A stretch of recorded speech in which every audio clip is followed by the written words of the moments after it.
You missed that. Good evening, everyone. Welcome to regular meeting of the Corrales Village Council. March 11th, 2025. Please turn your phones off or set them to vibrate. And then once you've done that, stand and join me in the Pledge of Allegiance, please. I pledge allegiance to the flag of the United States of America and to the republic for which it stands, one nation, under God, indivisible, with liberty and justice for all. Yes. All right. Photo finish. That's right. He hasn't said a word yet and he's already been kicked. That's right. Well, it now appears that everybody's here. Councilor Miera? Here, sir. Councilwoman? Here. Councilor Knight? Here. Councilor also Brooke? Very present. Yes, you are. Councilor Burkett? Here. And Councilor Murray. Also here. And we are very happy to have you back, sir. All right. Great. Take walk. So I need a motion to approve the agenda, please, So moved. Second. in a second. All those in favor signify by saying aye. Aye. And now we're moving on to a presentation by Story White, who is the co-chair of the Corrales Equestrian Advisory Commission. She's going to tell us all about her commission and what they're working I'll on. try. Yeah. Hi, I'm Story White. Do I need to state my address or we good? Okay. All right, so we have been working on quite a lot of things. I want to thank you all for the support you gave for the Christmas Day Los Caballos Parade. Some of you were judges. I don't know who, but I had heard. Okay, I know Patty had said some people were, and I was in the parade, so I didn't see you guys. So anyway, thank you. We appreciate the support that you gave for that, and it went well. What do you think? You think? Yeah. Okay. Viva Corrales is our big thing we're working on right now because it's up and coming pretty quickly. It is April 27th on a Sunday for the horse portion. We're gonna do noodle ponies. Are you familiar with what noodle ponies are? Pool noodles that we make into horses. And hand them out to the children, and then they make their pony. They put yarn as mane and little eyeballs, and it has reins and ears, and it's super fun for the kids. We did that last year and it worked out really well. So we're gonna do it again this year. The kids got to do a gymkhana, which is like a mini rodeo. So they take their ponies and they run them around the barrels, and a little activity for the kids, barrels or poles or whatever. So we haven't decided on the exact activity, but the kids love doing that. They like running. What in the world? That's a horse running. Uh-oh. Jeez. All right, where were we? Good. Anyway, so they seem to like to do that when we have presentations. Okay. So about Viva Corrales, again, we're working closely with Main Street on that, with Champ. They're great help to us with that. Let's see. Oh, bike and equestrian safety also is going to be there. Ride, Strides, and Giddy Up. Yes. Did you guys know about that? Chris Allen usually heads that up, and then one of the commission members, probably Christina or somebody, will also help. It's using noodle ponies and having kids riding bikes and showing kids how to approach horses on a bicycle or maybe a pedestrian. It's a great event. It really is. So that's what we're doing for Viva Corrales. Ongoing improvements to Top Form. It seems like it's great. I mean, I haven't been over there in a while to ride my horse in Top Form, but the last time I was there, probably, I don't know, before Christmas, it was decent. And Drew Burr and Harry Talumas are working hard to keep that part going and an ongoing, digging it up or dragging it or whatever you want to call it. So it's better. It's 1,000 times better. And we appreciate you guys, any support you've provided on that too. Of course, there's still things that need to be done with Top Form, but we're happy with what's happened so far. Let's see. We talked about that. Oh, lighted crosswalks. That's a never ending wish for horse people and pedestrians and bikes alike. I know you guys are out and about on Corrales Road and anytime I'm down. So I live on Sagebrush and when I cross, is it King or Romero? There's that area that goes into the bosque there. It's pretty dangerous. I mean, people are really flying around that. There's kind of a curve. So I really have to almost take my horse into the street to look around to make sure people aren't speeding or going. Even if they're going 30, which I think that's the speed limit there, that's still pretty fast when you're trying to look around a corner and not get ran over. So that would be lovely. And of course, at Cabazon, that is another place where we've talked about our wish for crosswalks. And I know it's not up to us necessarily. It's my understanding that it's more about, is it Santa Rosa County DOT. or the state? Yeah. All right, so there's that. Oh, Rhythms Way. Are we all familiar with Rhythms Way? I rode down there actually Sunday. I ponied my young guy and took my older horse and we rode 8 miles around the village. We went to Rhythms Way and back up and stopped at Sandia Bar and hung out with the horses there. And it was quite entertaining for everybody getting to see the horses there.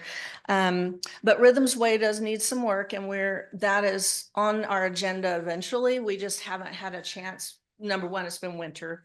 We had to get past, Christmas and all that. So there was some downed limbs and things that need to be cleaned up. So Drew he's pretty good at that stuff. So he'll get us together and we will get that picked up. Probably the last windstorm really did it in pretty good. And there's some down fencing and stuff like that Drew said that he had, before I was around, him and his sons actually put up. So they just need some repair and things like that. Last but not least, the fire. So we are looking at our next meeting is not next Wednesday, but the following one, the 26th, I believe. And we're really working hard to craft a fire safety response for our animals. We're working closely with Champ and of course, Tanya and Chief Martinez to really get a plan in place because we're concerned. There's definitely a big concern out there for fire. It's almost not a if, but when situation, unfortunately. So we want to get a good plan in place so people aren't like garbling up one area and trying to help or panicking. And we need to get a good plan in place. So that's where we're at. So any questions for me about anything I've discussed? Or comments or? Anybody? Everybody's happy. Oh, good. There you go. Well, I like Good that. job. I like it. Okay. Thank you guys. I appreciate you. it. Have a Thank good you. night. Very good. So we will move on. Please don't let that happen. I've already removed 2 other people this evening. Oh, my goodness. What is going on? We got a reputation or something, huh? I guess so. The administrator's report. We'll start off with Tanya talking about some interesting health issues. Hello, thank you, Mayor, Council, Administrator Curry. We'll start off with a global little update on influenza-like activity. New Mexico is still in the high level of influenza activity, but we're in the lowest of the high. So we're getting ready, hopefully, to get out of that very high level. RS influenza is still elevated, but seems to be coming down. Hospitalizations for RSV are still increasing right now. So respiratory virus season is not over.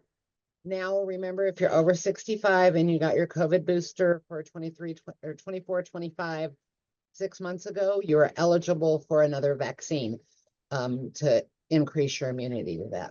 For respiratory illness in Sandoval County, between February 17th and March 2nd, 8.9% of all illnesses the people that went to the hospital got discharged with some sort of respiratory illness. COVID was only 0.31, flu is 5.9%, and RSV was 1.98%.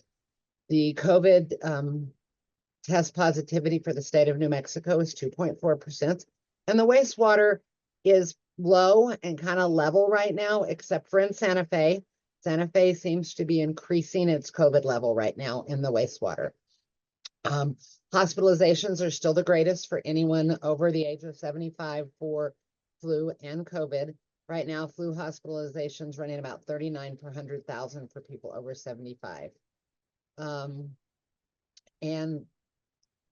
so that's kind of hopefully getting out of that influenza respiratory illness season.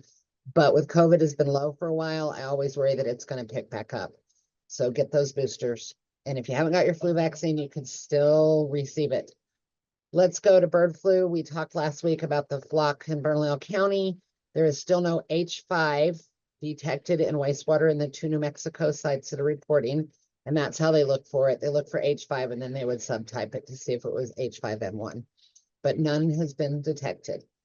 We're going to move on to measles.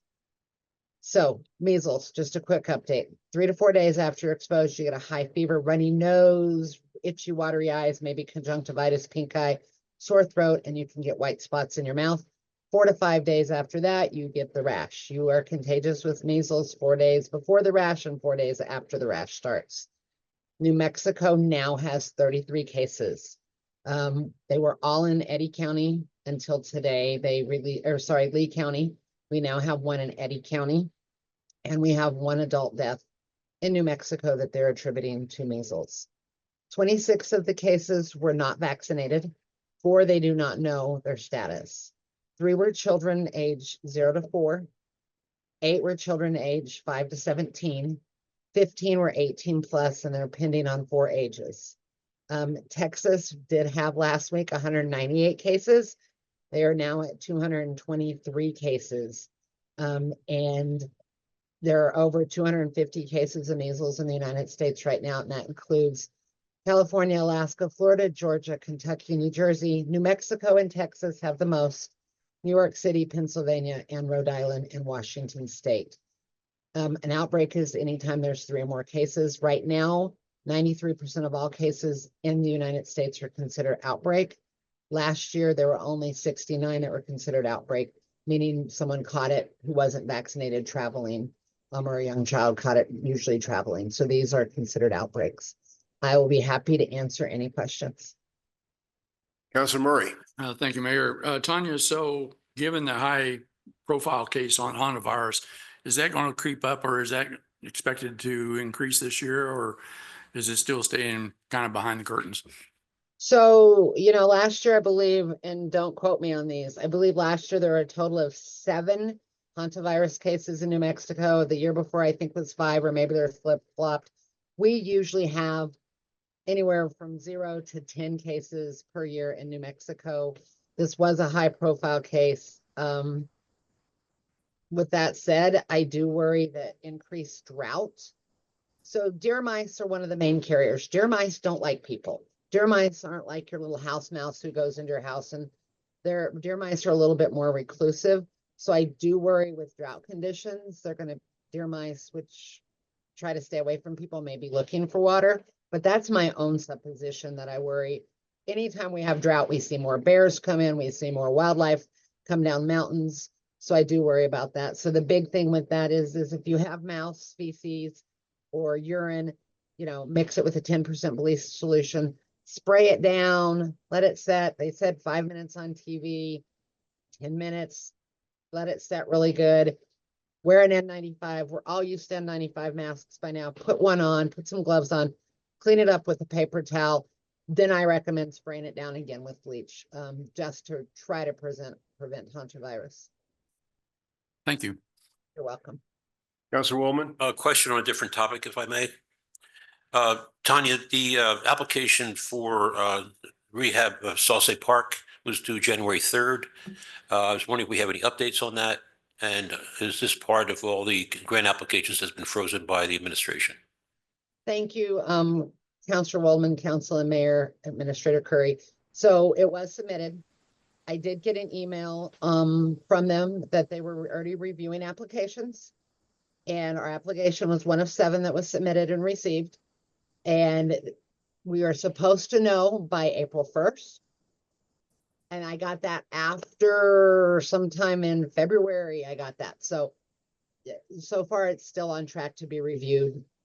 So I'm not worried about that one as of now. So I'm thinking maybe we had this money in already and had already accumulated these federal funds, but I don't know for sure. But I'd be happy to pull up those exact dates if you want them.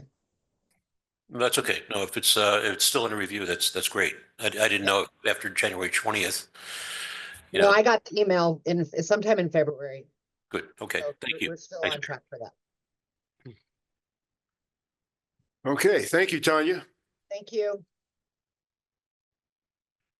Okay, couple of quick things here for you. The legislature, as you well know, is going on and concluding rather chaotically as is normal. We've had some early indication as what our capital will be, but we have no final indication as what it will be. I suspect what's going on is Councilor Merrick could probably tell us more, but there's a lot of trading going on between the governor's office and various members of the legislature going back and forth. But the mayor and I did go up and visit with both of our representatives, Senator Nava and Representative Cates, had a conversation about what our needs and wants are.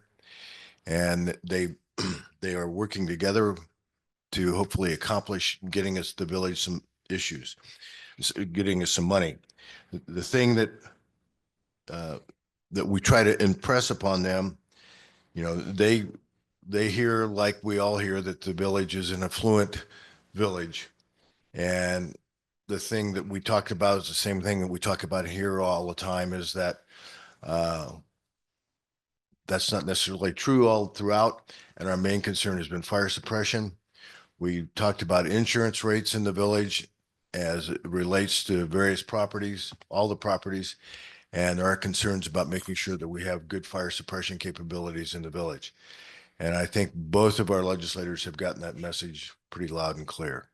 So, but for either one of them, if you as a counselor want to express your concerns, you can certainly email them, call them. Both of them will take your calls. And I expect as we get down closer, has been the case, and it's the case every year, whether it's the village of Corrales or other places, the mayor is likely, or I'm likely to get a call toward the end of the session saying, you know, here's an extra $200,000 or $300,000. Where can you spend it? And can you spend it in the next 12 to 24 months?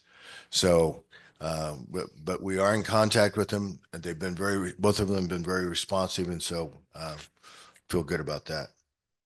The LGIP, as I mentioned last time, when we're just getting closer and closer to the $4 million mark. And next month at this time, I suspect we'll click over the $4 million mark, which is good as the interest rates. The only good thing about interest rates, it's good for the village LGIP. It keeps ticking it up a little bit. Councilor Woolman, just a couple of quick questions, and we can go on this more later on if you want. On the Dennis Friends monies that you inquired about, that money came in on November 18th, and it was not posted to the correct account. None of it has been spent yet, but it is available. And the chief has supplied me with, and I can pass it on to you with a very detailed breakdown of where we spent the money and the money that we have available. In summary, I'll just read this to you. In summary, to date, FY25, $11,900 have been expended for veterinary care.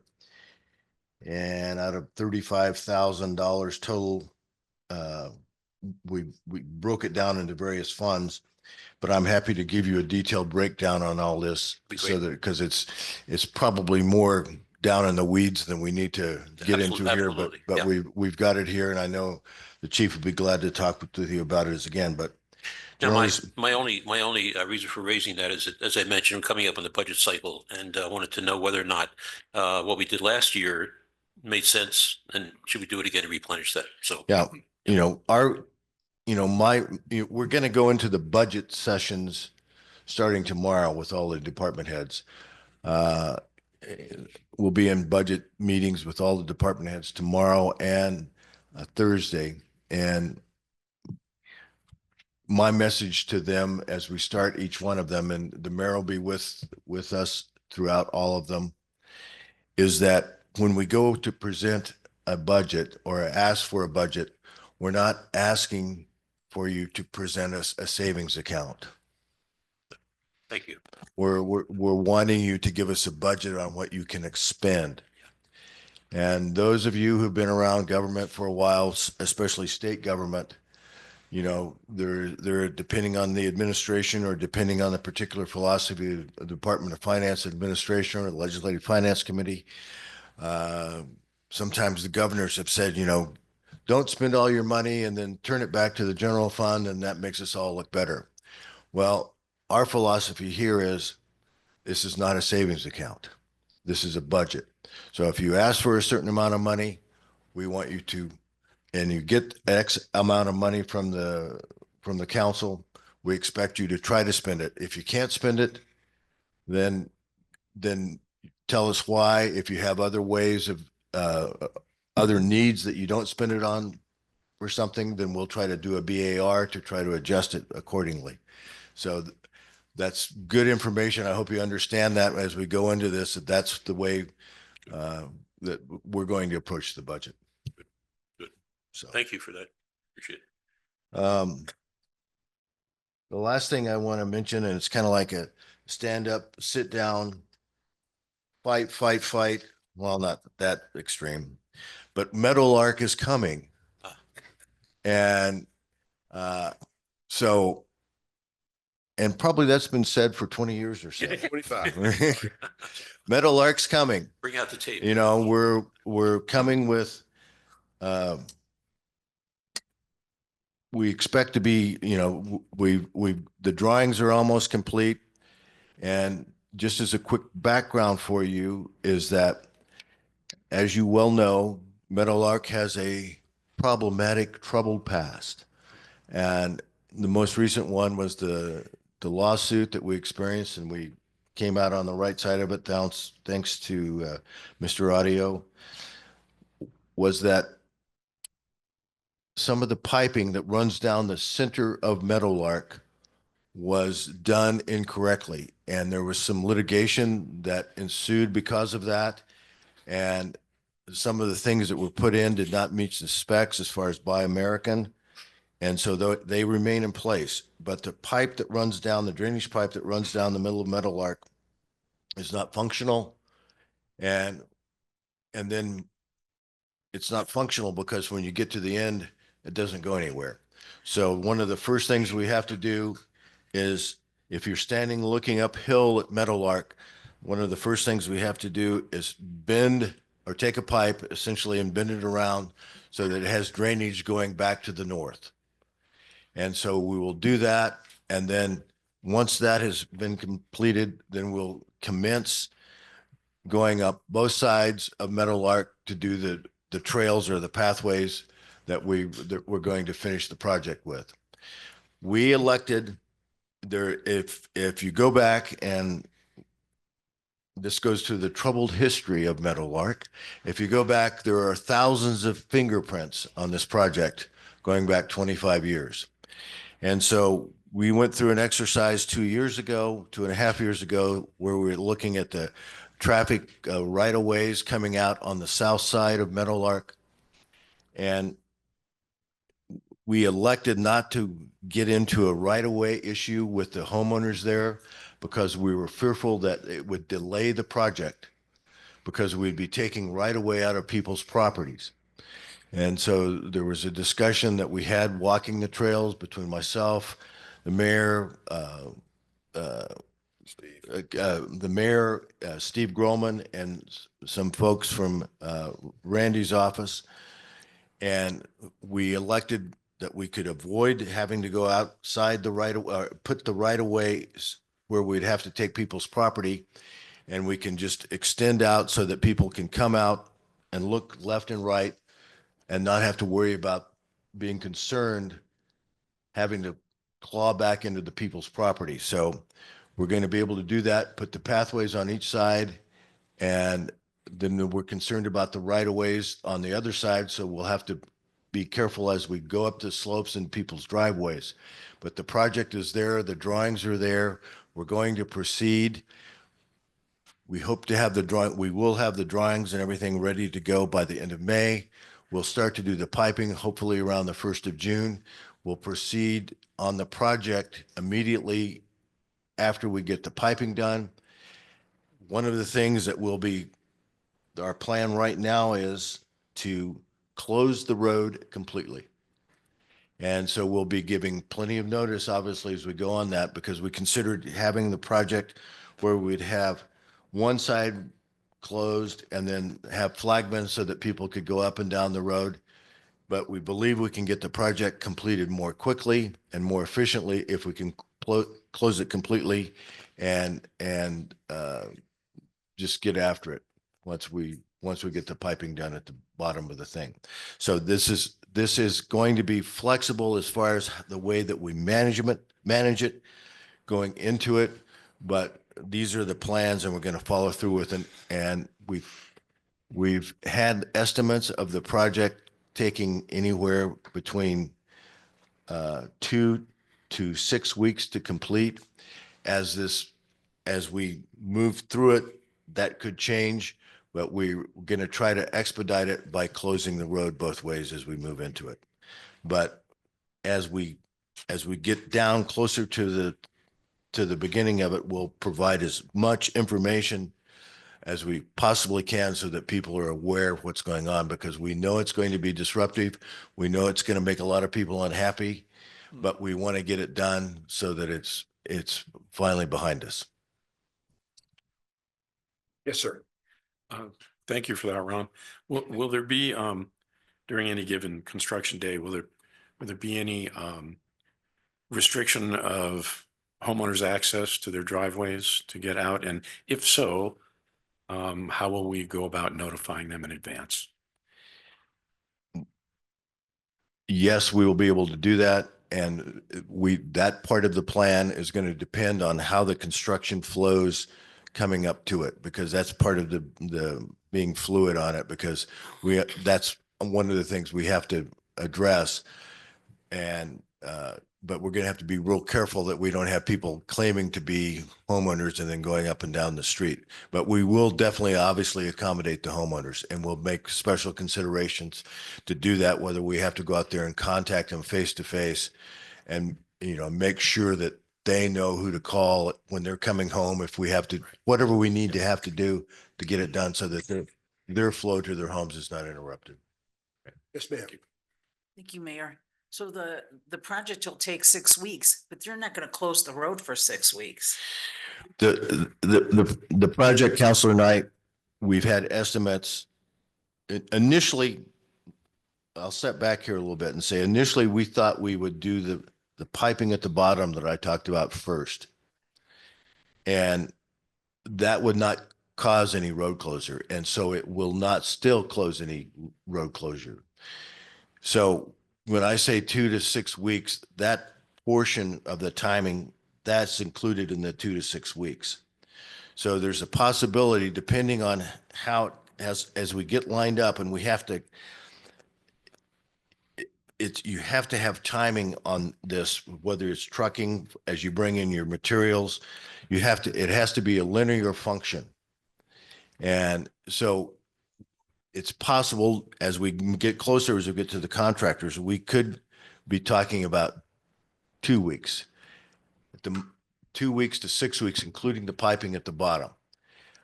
I'm trying to give the broadest possible time frame here at this point, so that we know the road. There could be the time too, is that the road may be closed during the day and then partially open at night. But those details we'll have to determine at the beginning of the project as we see as it lines up. We have to consider weather. We have to consider one of the hardest things right now that Steve Liskew is working on right now is trying to line up so that we have the timing, so that we have the least amount of interruption as possible. But we've made the decision at this point to close the road completely, so that we believe that will be faster in the long run, because we know it'll be irritating to some people, and we're trying to lessen that for them and also for the benefit of our phones ringing off the hook over here. So, but the one thing, and I can't give you all the details right now because I don't know them. But one thing that I can promise you is that we're going to, between what we post on the website, what we are able to send out in any way, form or possible to keep people notified on an hourly basis, we will be doing that. Councilman Murray, did you want to? Yeah, I just had a couple, 3 questions. So on the pipe, so when you're saying, to bend it, put a bend in and put it in drain to the north, does that also include cleaning out the silt that is accumulated within the pipe? Yes. Okay. Initially there were scheduled to have 2 manholes at the bottom on the, I believe on the north side of Meadowlark as it sits there. We're going to try to get that down to 1 manhole. Am I correct? So, Yeah. Okay.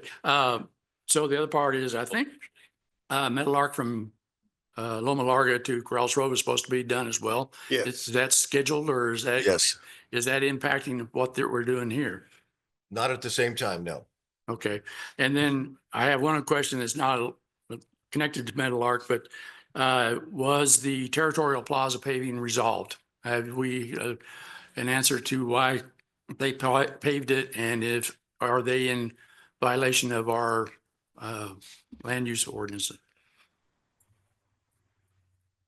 We are I can answer that if you'd like. Lauren, do you want to speak? Thank you, Mayor. Yes, Councilor Murray, councilors, I have set up a meeting with the property owner for later this week. And Public Works Director Steve Lescu and I will go out there and talk to him and try to resolve this. My main concern right this minute, obviously there's an issue with lot coverage, but my main concern is I think if we get a hard rain, a lot of that water is going to be directed right onto Coronado Road. So we're going to talk to him about that and possible remedies that we need them to do. My understanding, I was not in the United States actually when this happened, so I got back to this problem. And my understanding from talking to several people is that he was told he would need to do a grading and drainage plan, or the paver, the person doing the pavement was told that. I'm not entirely sure who, but obviously no grading and drainage was forthcoming, and there is an issue with lot coverage. So we're going to discuss all of that. Okay, thank you very much. I appreciate that. You're welcome. Yes, sir. 2 questions. So the closure of Meadowlark, I'm looking at our traffic flow map for the map conversation we're having later. Looks like that's 4,800 cars a day that go up Meadowlark Hill, which is going to almost double if they all go south on Loma Larga instead. I mean, that's going to be a very significant increase. Is there anything we can do at the Loma Larga, the very southern end of Loma Larga we're going to have people backed up past Meadowlark on school days, and I mean, maybe school will be out, but on work days. I worry it's a very significant number of cars to reroute for 2 to 6 weeks. Well, we can tell them that there's going to be, slowed and stopped traffic. Yeah, We can put up signage for that. right. And that's what you do when you have road work done. You get people who can handle the traffic. I'm not sure where we are on that yet, but maybe you can respond to that. No, Counselor, I just think it's incumbent upon the administration and the village it's going to have to be a constant stream of communication in advance of this too, for the folks that are coming down from Rio Rancho, because you're correct. I mean, it's going to be a substantial backup. And, our thought is, aside from the communication, is that once the people know that it's happening, they're going to choose a different route, whether it was 1 lane open all the time or whether it was completely closed. They're going to force a different route. So it's going to force us to work with the city of Albuquerque and the city of Rio Rancho to control the traffic as we go around. And the other thing that we're going to have to be aware of too is that it's going to probably force more traffic onto Corrales Road. Right. As well. Just from a practical standpoint, it seems like, I mean, I don't know if we can have conversations with Albuquerque to extend light cycles for that period of time to where maybe more people can get out of our 2 roads south, but a conversation probably worth having. My second question is the money. What does current bidding look like on this versus what we initially thought it was going to cost? We've got the money. That's the good news. And it's looking with the piping and the trailways on each side. We're looking at, close to $800,000.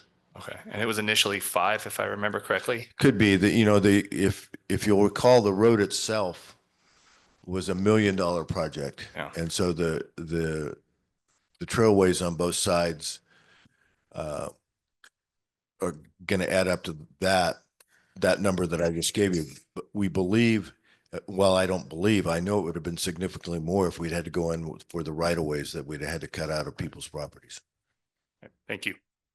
Yes, sir. Councilwoman. Ron, we don't know, as you indicated, what may come from the state legislature in terms of funding for the village.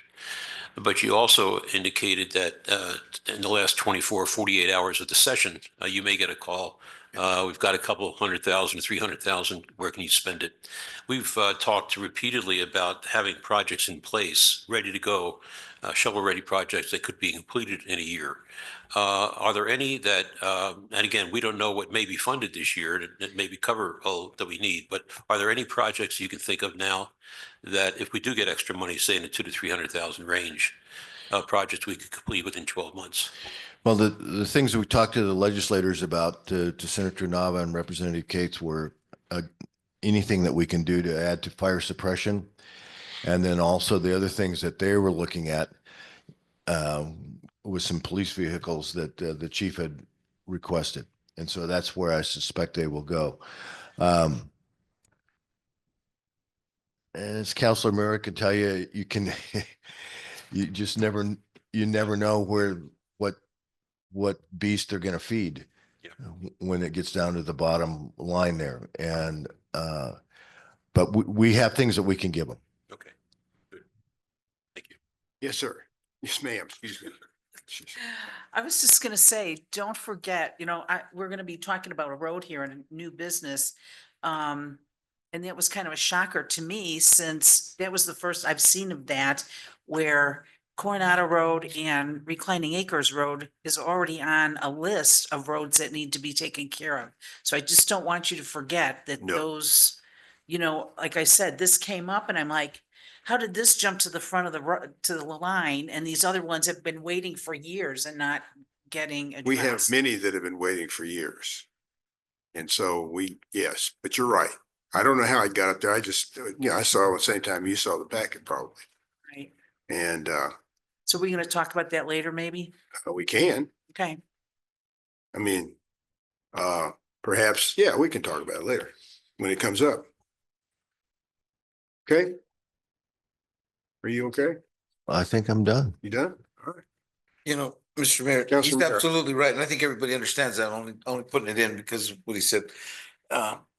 We have a couple of bills up there right now that talk about giving families up to $3,000 each. I mean, all of those, some of that money may have to come from where we don't usually get it if bills like that pass. And if they don't make it, well, then it's going to be an awful lot easier to come back and say, oh, we got an extra 300,000 times 70 legislators. I mean, that's the easy fix. But that other one, we don't know where those other 2 or 3 bills that are really high mileage, high money bills are at right now. It looks like they're making their way, but I don't know if they're going to make it.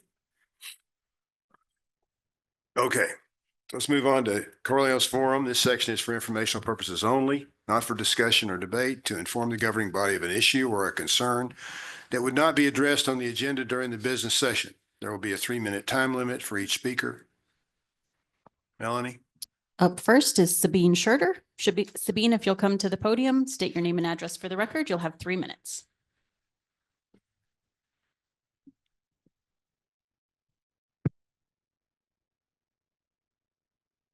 Good evening, councilors and mayor.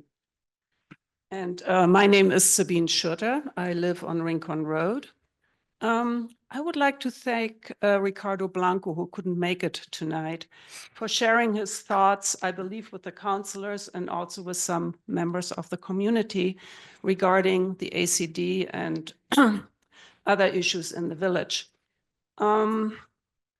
The following statement is just one of many insights I got from his writing, and it's a concern he mentions.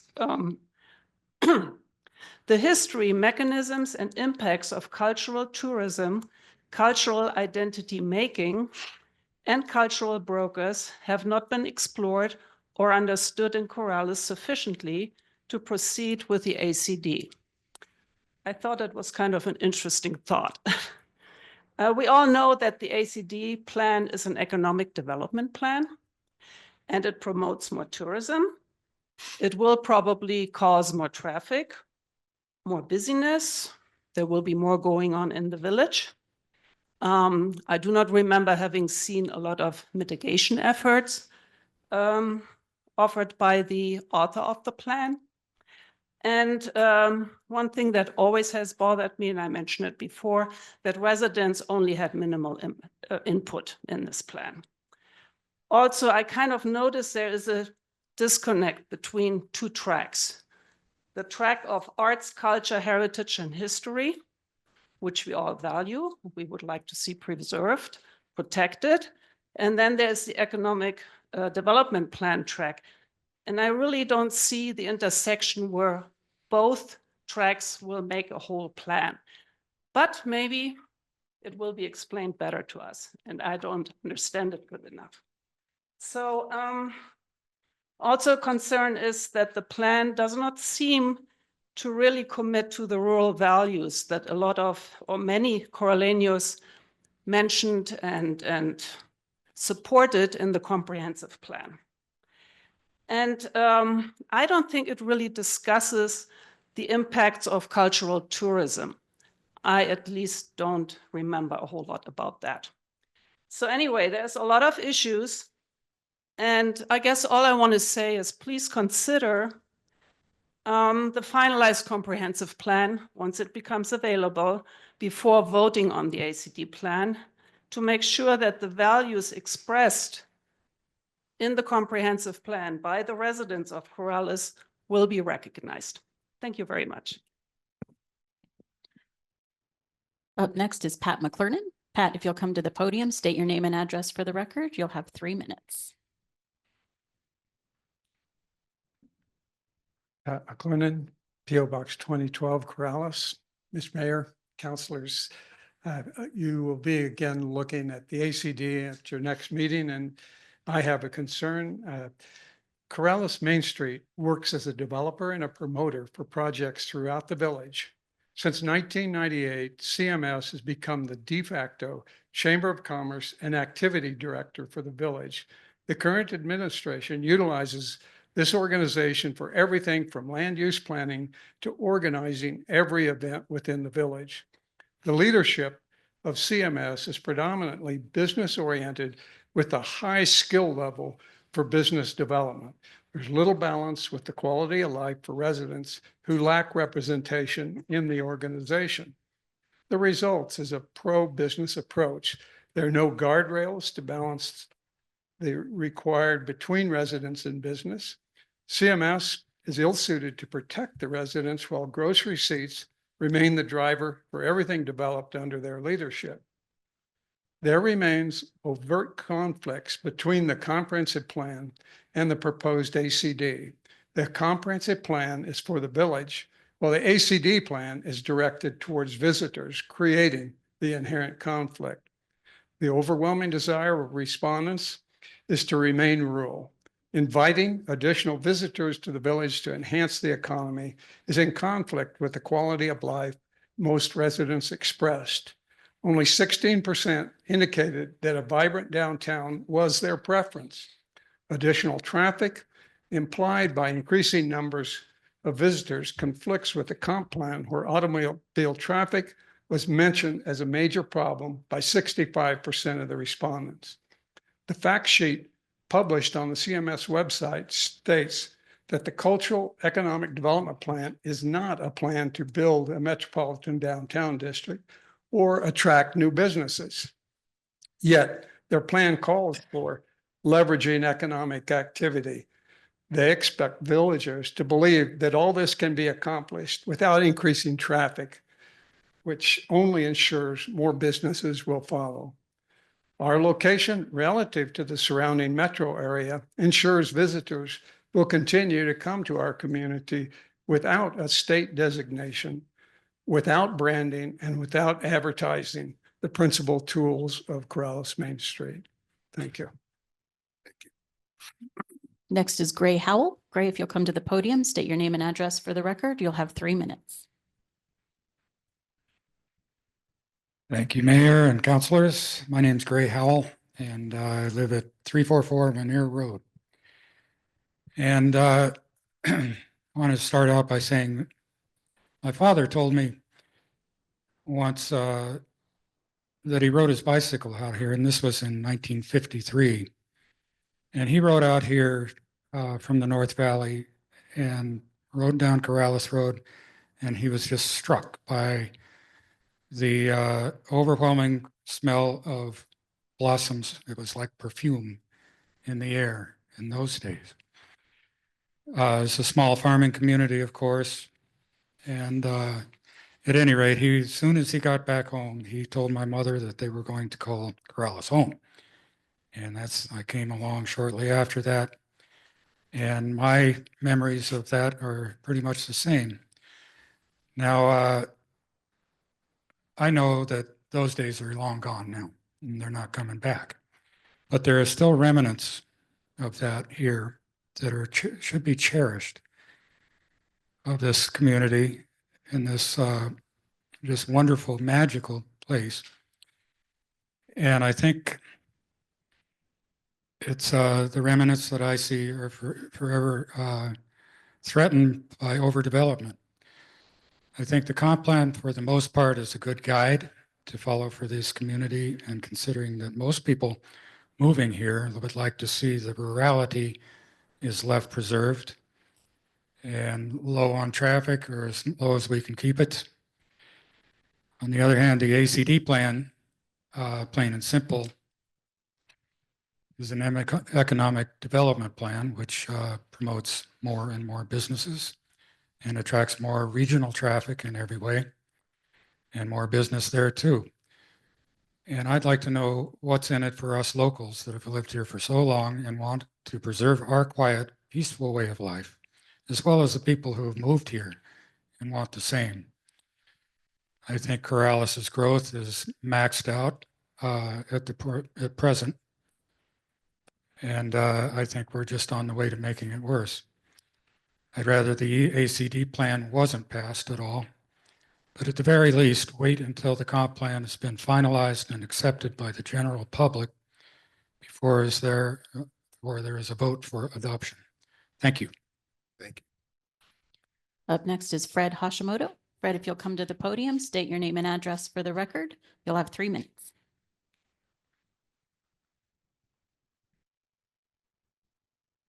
Thank you, Mr. Mayor, councilors. I'm Fred Hashimoto.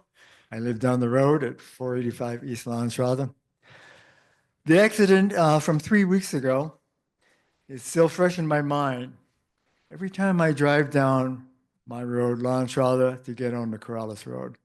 This accident happened in my backyard and in your front yard. People walking in the Bosque heard up to 10 seconds of continuous crashing for this accident. The driver was a 54-year-old male from Albuquerque, speeding his truck aggressively and carelessly. He had no medical emergency based on the path his vehicle took both before and after veering off Corrales Road. We know that too often tragedy must precede change. And we've seen what's happened to Washington, D.C., Toronto, Canada, Chicago, with accidents. Here we had a very near tragedy. Will any positive change happen? Some numbers. Corrales Road in the mixed-use zone, possibly the AC district, from Meadowlark to Dixon, has almost 60 distinct intersections and innumerable driveways along it from businesses and residences. 30 miles per hour translates to 44 feet per second. It's pretty quick. During daylight hours at Village Hall, a vehicle passes by on the average of every 6 seconds. Traffic is a 900-pound gorilla in the village. Most villagers are somewhat adept at coping with this. Out-of-towners, not so. They speed and are not used to the terrain. Our intersections are dangerous with utility poles and structures obstructing the line of sight. Structures crowd up the easements, no safe sidewalks exist. Along the mixed-use zone are stores, restaurants, breweries, residences, and schools. Cars not infrequently pass on the shoulder when a vehicle in front is trying to turn off of Corrales Road. I saw that a couple days ago. At the Emporium, clients often park on the easement. The Urban Deli has forged an illegal access onto Corrales Road and has not been cited for that, as far as I know. We've had a very near tragedy on Corrales Road 3 weeks ago. How will we respond? Hopefully not with a program which will encourage more visitors, tourists, and traffic on an accident waiting to happen road. Please do first things first and not be in a rush to pass Main Street's ACD Economic Development Plan. Thank you. Next is Marty Sanchez. Marty, if you'll come to the podium, state your name and address for the record. You'll have 3 minutes.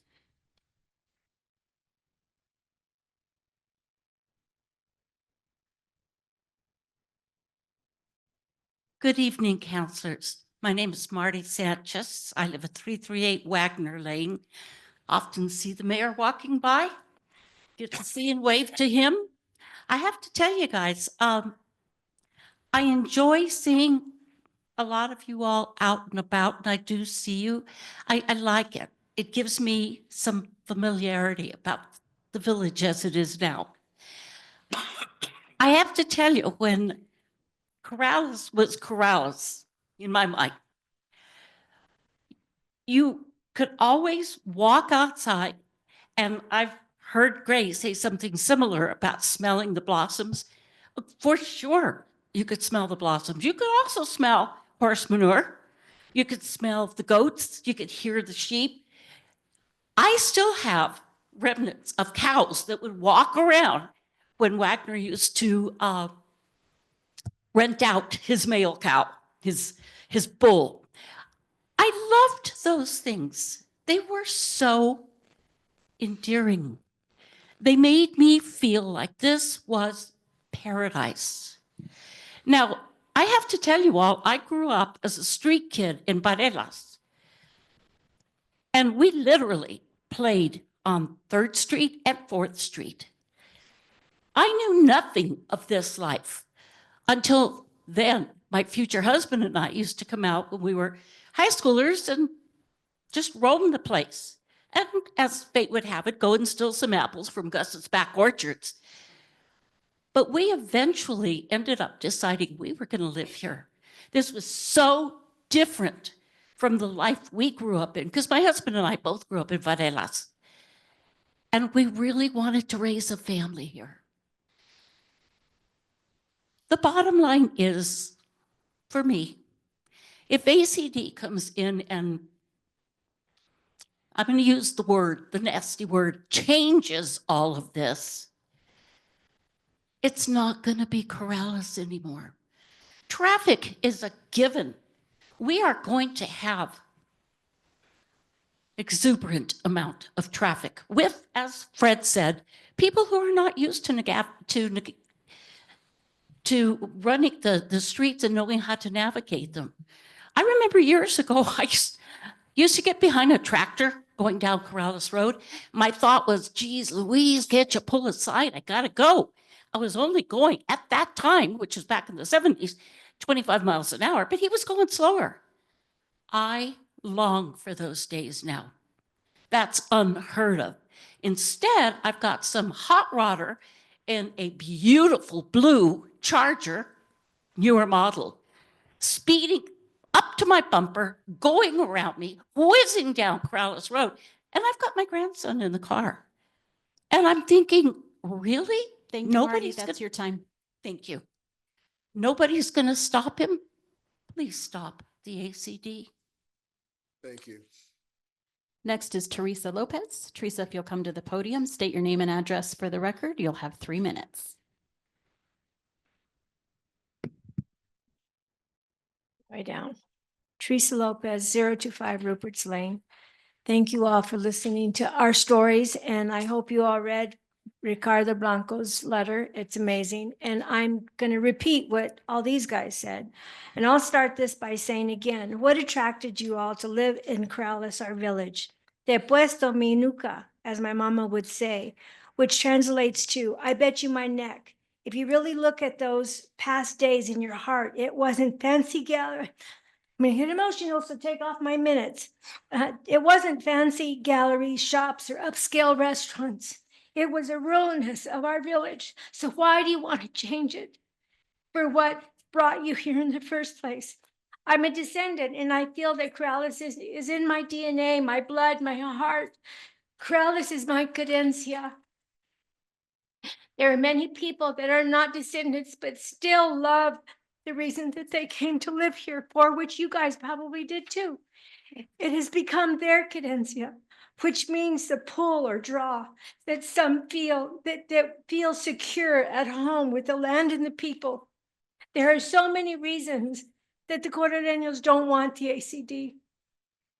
And some of them are, there's not been any open forums for the public to say what they want, for or against. That's one of the things. Again, I'm going to repeat, only 16% of the people that needed a vibrant commercial district was important. 65 of the 2,000 respondents felt increased traffic would be terrible. Us Correreños are not the cause of traffic coming through the village, just like the accident on the 25th of February.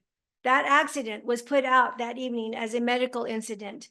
People's thoughts out there on the streets were not that it was a medical incident. They thought was, well, because of all the damage that was done, and that their thoughts was it was probably someone from outside the village speeding through. Well, guess what?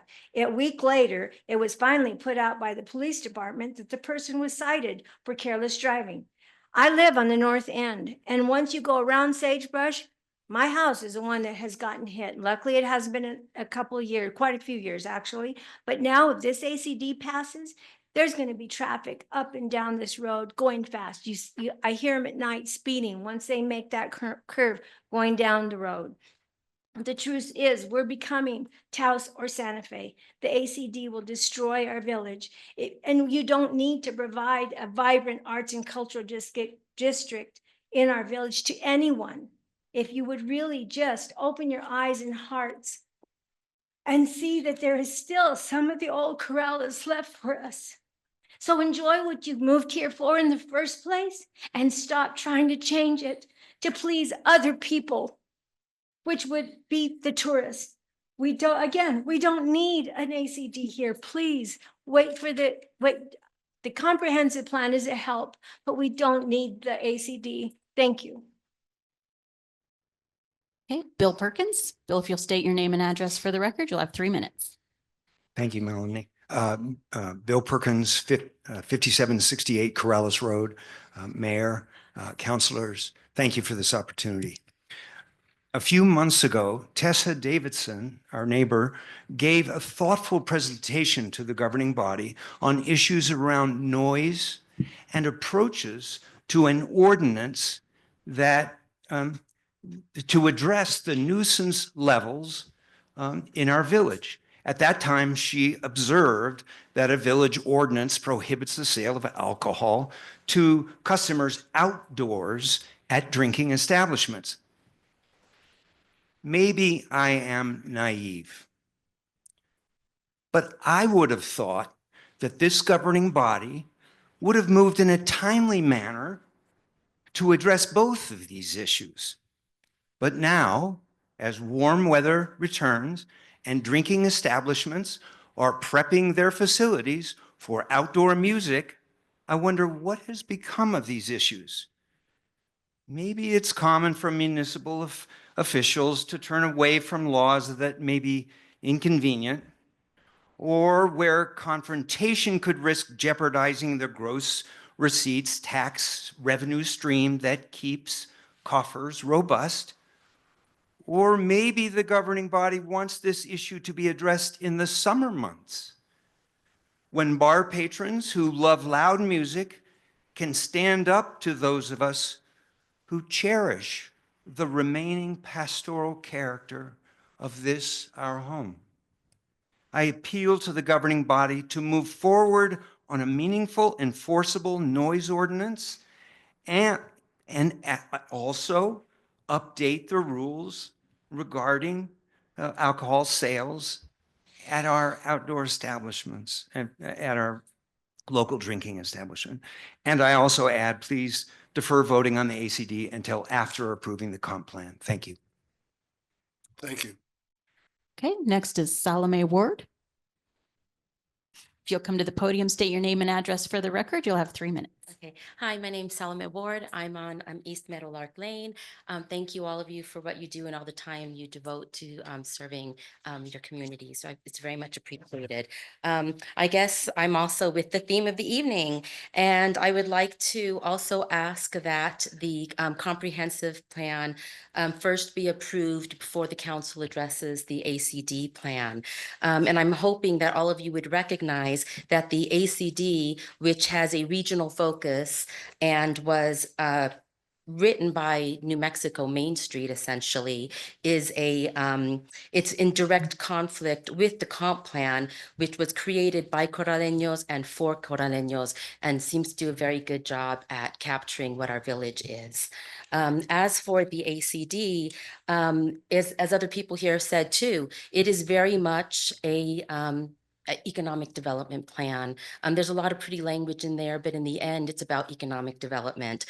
In their plan, it states the objective of Main Street, the Main Street 4-point approach is community transformation. The ACD requires a cultural, creative, economic transformation strategy. This economic transformation strategy is a tool of the national program. So again, there's very much not a focus on being local, but it's more so of a regional, state, and then even national level. My views are that the ACD is too far-reaching and excessive for a community the size of Corrales. And I also worry about other things that could happen if something like this is passed, and then there is an economic incentive to take action. And one of the things, and I did mention it here before, is the creation of a metropolitan redevelopment area, which again, the village has a lot of lands now that we need to figure out what to do with them. And there's a real risk if those are deemed areas, blighted areas in need of redevelopment, that I don't know, I have a horrible feeling about that. I lived in a town where this happened, and I've witnessed how designating an area in need of redevelopment can disenfranchise residents, create zoning loopholes, and unleash rampant development. Also, well, I'm sorry, I'm making a mess of this. I do want to say I so support the local businesses. That's always the first stop I do whenever I need to get anything, and I support the artists. I've actually been to several neighbors' home, and it seems that they support the same artists that I do because I've seen the same tiles in their kitchen. So this isn't about being anti-business. It's not about any of that, but it's about preserving what's unique and amazing about Corrales. And I particularly recognize it because I spent the last 30 years in New York and New Jersey being the most densely populated state in the union. And I want to reiterate what other people said. It's magical here. I even love the dirt roads and have learned to love the dust. So please, no on the ACD, and regardless, please wait until the comp plan is finished. Thanks. Thank you. Okay, and Tessa Davidson. Tessa, if you'll state your name and address for the record, you'll have 3 minutes. Tessa Davidson at 132 Perea Road. I also want to thank counselors and mayor for your service to the village. I know how much effort it takes lately. I have been personally spread very thin volunteering for different groups and different efforts. So I really sympathize with you and thank you genuinely from my heart. Also, thank you specifically for the passage of the village proclamation in support of Corrales agriculture.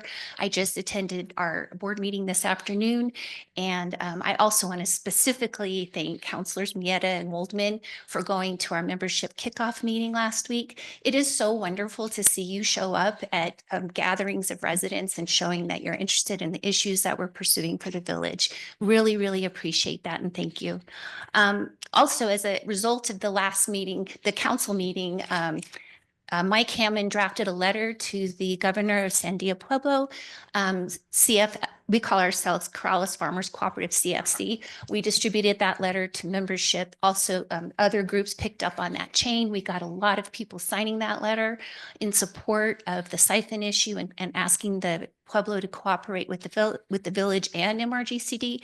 So that's being mailed out, actually, I think by Mike tonight. And it also spurred some individual letters from some other folks that you see here tonight on writing letters directly to the Pueblo. I also want to say, I think after what I think was the first night of live music at Sandia Bar, some folks contacted me directly asking for an update on the noise ordinance. I told them I didn't know what was going on with that, but I would ask that perhaps that report be put on a future agenda.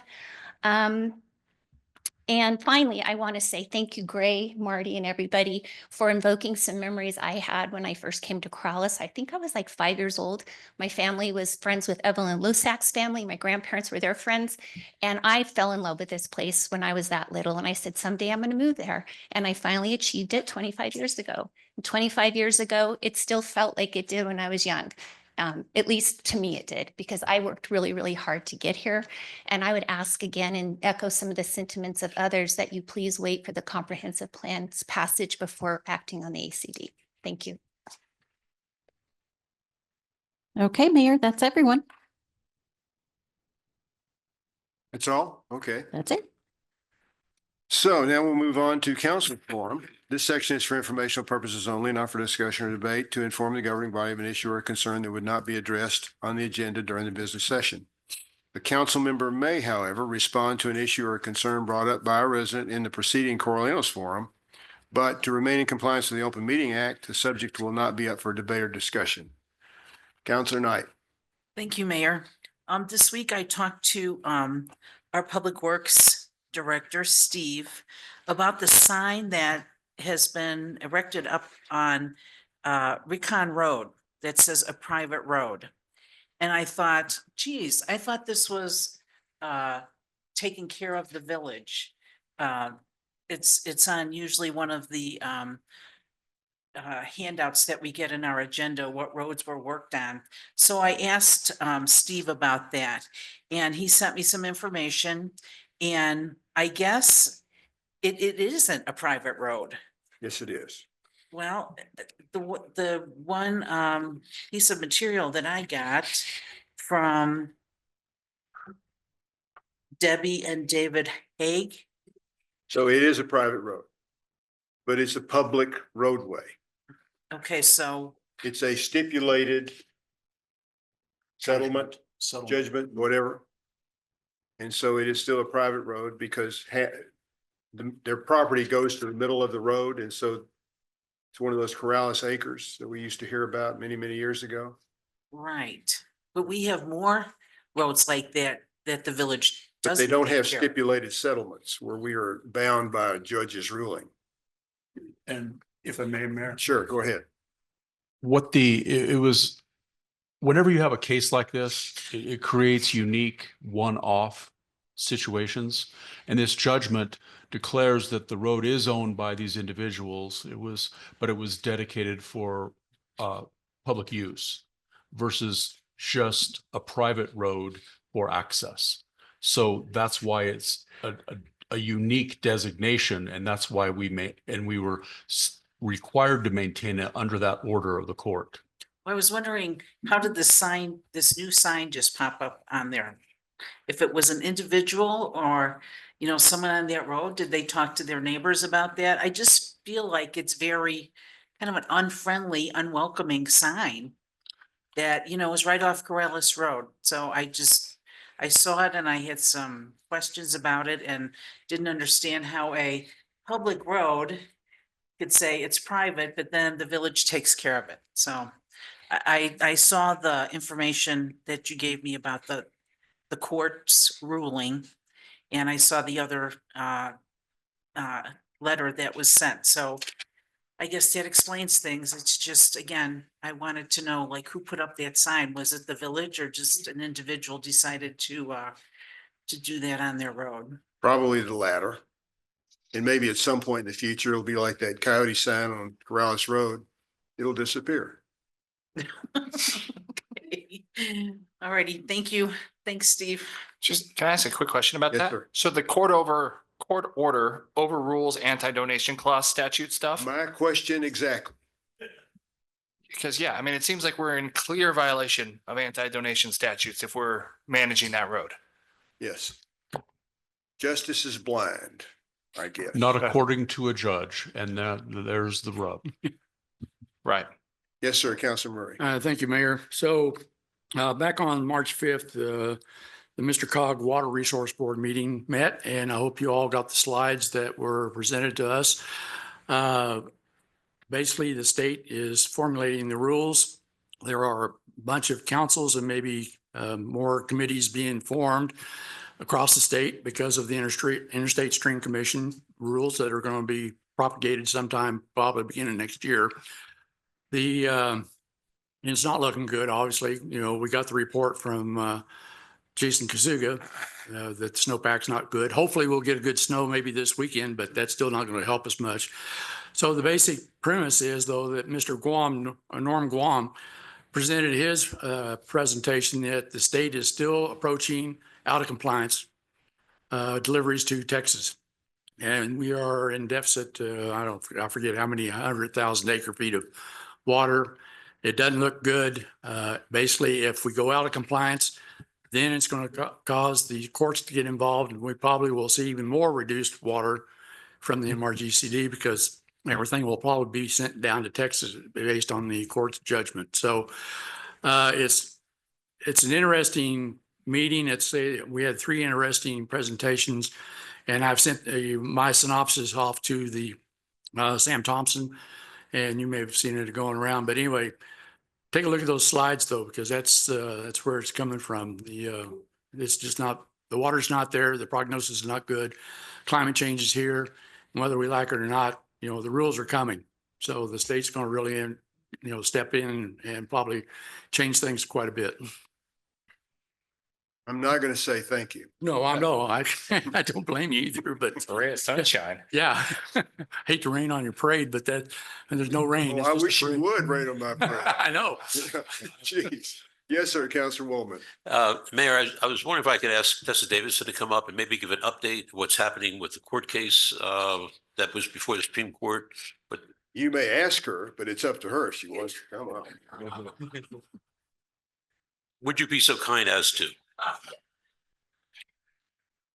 Mayor and councilors, we did have a week-long mediation session. And I need to say who I represent in that case. I work with the New Mexico defense team, but I represent an amicus party, New Mexico pecan growers in the Lower Rio Grande, who are the big pumpers down there and what Texas and the United States thinks were the problem. So we're the stakeholders in the skin in the game. So we do participate with the state and the defense team, but we did attend mediation meetings in Pittsburgh for a week, trying to mediate the case, and we were not successful. And we reported to the special master that although mediation talks will continue, the judge set the trial for June 9th. So that was a shock to the parties. That's essentially 3 months to prepare for trial. We have done the first phase of trial. This is the second liability phase. So poor New Mexico. I feel really bad for us. I'm going to say that because we have state of Texas is pretty good and they're in a good position right now. We're negotiating with the United States to try and resolve its issues. So we're trying to resolve our issues for settlement and prepare for trial at the same time. And it's very, very difficult. All the same technical people are the witnesses in the case. We're pushing them very, very hard. And I think we'll probably stop at least a month or a month and a half before trial if it's not settled, because we just can't do both at the same time. So trial will occur for it's June 9th. We'll all be in Pennsylvania, either Pittsburgh or Philadelphia for trial for the rest of the month of June. Great. Thank you very much. Appreciate that. And I'd just like to, I had an opportunity to read what I thought was the excellent and respectful letter that is about to be sent tonight by Sam Thompson and Mike Hammond. And I thought it was really, really well done. And hopefully it'll, and along with letters that were also written, may sway some minds on that. So thank you, Mayor. Anyone else? Okay. Let's move on to consent agenda. So in the consent agenda, we're going to approve the minutes. We're going to approve an event application, an Easter egg hunt, free concerts on 2 different occasions in Lawn Trotter Park. Can I get a motion to approve the consent agenda? So moved. Second. In a second. All those in favor signify by saying aye. Aye. Oh, you want to pull one off? Well, Mayor, just a quick note that on the last meeting minutes, I just need a quick change. Under the consent agenda where I had talked about the territorial plaza, it says territorial house. Nope. We need to correct. We'll check that. Okay. But if I said house, I apologize. Because I meant plaza. Okay, Thank you. I will correct that tomorrow morning. okay. The only question I would have is, are we going to have eggs for the Easter egg hunt? You know, I don't think those are real eggs. Okay. They're plastic with candy in it. At least that's all my granddaughter has shown me when she goes to the Easter egg hunt. Because I haven't had a chance to put my chicken coop out as the president has suggested in the backyard. All those in favor signify by saying aye. Aye. Okay. So I want to make just a real brief editorial, not editorial, that's not the right word. Just a brief comment. John, you're still involved with the tractor club, right? Yes, sir. It's really okay if the tractor drivers want to go down Corrales Road. Because I agree with the person who said, boy, it's nice seeing those tractors there. It slows down traffic. So some of us do that on a nice early Sunday afternoon. Well, whenever you think about it, you know, just take a little drive. Most people are. There's a fellow who lives down the street and across the street from me who does it periodically, going to different sites where he works. And it's always interesting seeing, you know, those 20 cars lined up behind him.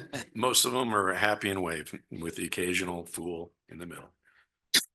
It does cause a big break in the traffic. Yeah. Not speaking for him, but I believe we've asked Chief Magicopera on a couple of occasions, and along with state law and local law, we have the right to take farm equipment down public road. Yeah, there's signs. Without any prior notice. Sure. So, yeah. That's okay. But somebody's going to pass you and holler at you. Yeah. I mean, that's happened to me in the past. I wave. Okay, so Usually. At least 20%. No road rage. Yes, sir. new business, consideration, action, and approval of resolution 25-05 map application approval. This is for Academy Drive. Would you like for Steve to come up and talk about this? Steve, you want to come up just briefly? Do we Go through need a this. motion to approve first? Oh, yeah, we'd like to have a motion to approve. Thank you very much. In a second? Second. So we have a motion and a second to approve the map application. I want to pull that. I want to talk about that. Well, you can. He's going to talk. Okay. No, we just bring it to the table by having a motion. Now you can talk about it. It's a stupid rule. We just follow it. Okay, Mayor, Counselor, Administrator Curry. The reason I chose Academy Drive is because Coronado was my first choice, but I was told in an email that it needs to connect to a state road. Coronado does not connect to a state road You mean to get the, for the map funding. So I actually have Coronado set up for the local government road fund, which is also due the 15th. So out of all the roads that connected to Corrales Road, I thought Academy Drive needed it the most. Okay. There's some pictures there. yeah, I've been on that street. Those it's a three, mess. you You're know, right. Coronado, Reclining Acres, and what's the third? I'm sorry? What's the third road that we have on the list? Chimaha. There's a lot of roads. I know, but for the. Chimaha. Oh, Chimaha. So we have those three and they're all pretty close to, you know, like $350,000, $400,000. And we are also applying for the local government road fund. And we'll use that on Coronado. Correct. If we get the LGRF and don't get the capital outlay. But we're trying to get Coronado done. We're Well, trying to get Reclining Acres done. Right. No, you know what? as long as you said it has to hook up with Corrales Road, that makes sense. That road is, I go down there a couple times a month to play mahjong and it's, you have to go around the holes. Definitely, it needs work. Councilor Murray. Well, I just want to clarify that when we're talking about Coronado, we're talking about west of Loma Larga. Is that correct? Not the road Coronado that Correct. connects to Corrales Road. Yes. Correct. Okay, No, it doesn't connect to Corrales Road. okay. I do have some other questions, but I'll let you go ahead and go ahead. I'm sorry. We good? We're good. Okay. Well, no, we're Oh, not. wait, what did you want to ask him? Yeah, okay, so with Academy Drive, you presented the 3 different road types. Are we doing a crown on Academy Drive? It needs to be designed for the drainage. Michael and I shot it, so there is enough drainage to fall, but I imagine it'll be an inverted crown till it reaches a certain point, and then it's gonna go south. Well, that was my next question because it looked like there wasn't any drainage on that road to begin with. And I'm a little concerned about any water that might pond or create a water hazard. If by chance the heavens open up and we get something worthwhile. Is there any thoughts about a French drain anywhere to help with that drainage? No, there was some thought about getting with the school and being able to use their pond. There was some talks about that and they seemed pretty receptive. I got with Anthony on that, so if it moves forward and it becomes a realization, then we'll talk to them. But I mean, how are you gonna deal with the drainage? That's what I'm curious about. It's gonna drain all the way down Academy, and then the school has a huge holding pond in the front, kind of by Corrales Road, and that's where it's gonna drain into. Okay, all right. It still has to be designed, right, Steve? Yes, sir. So it hasn't really been designed yet. That's part of the ultimate grant. Yes. Okay, because I was just looking at the pictures and I was just a little concerned that there was, no drainage, for that particular area. And so how far up will it go, up Academy Drive? I mean, what point will it stop? It'll basically stop where the businesses parking lots start to take over. So it'll go over the drain or the irrigation ditch? Correct. Okay, thank you. Thank you. Thank you, Mayor. Thank you, Steve. Anyone else have questions? Councilor Murray, how do you vote? Yes. Councilor Burkett? Yes. Councilor Alsabrook? Aye. Councilor Knight? Aye. Councilor Woolman? Aye. Councilor Mira? Yes, sir. Okay, we're done. So we'll now move on to a closed executive session. The village council may go into closed sessions pursuant to the provisions of New Mexico Open Meeting Act adopted by the village council. NMSA 1978, section 10-15-1H8. I need a motion to go into executive session, please. So moved. I need a second. Second. All those in favor signify by saying aye. Aye. So we're in closed session. All right. Okay, I need a motion to come out of closed executive session pursuant to MSA 1978, section 10-15-1H8. Do I have a motion? I so move. Second. And a second? All those in favor signify by saying aye. Aye. Window. Any nays? So we had a meeting discussing acquisition or disposal of real property or water rights of the public body. What happened? Nothing, excuse me, I just. Thought I'd done something. I actually. Usually you kick me. Actually, There was no votes taken. We simply had a discussion. So There you go. let's move on to announcements and future agenda items. What we have down first is consideration of comprehensive plan review and discussion on or about 4/8, if it's ready. I have the incorrect date for that. It's actually 4/22. 4/22. Where did you get that? I had 4/8. I know, I have the wrong date on there. I forgot to update it when I So I've did been the told agenda. by Councilor Knight, she's not going to be here April 22nd. Okay. So I guess you won't get to Get to vote. vote on anything. Or we bump it. We are going to talk about adopting the Main Street ACD plan on March 25th. Because that was the date certain that we had set the last time. We have an appeal hearing for short-term rentals on the 25-02 appeal on 4/1 at 6 PM, April 1st. Anything else you guys want to add? Yes, ma'am. Should we talk about a change of the noise ordinance and also alcohol sales and outdoor establishments? We can put those on future agenda, I'm sure. Noise ordinance and alcohol outside. Yep.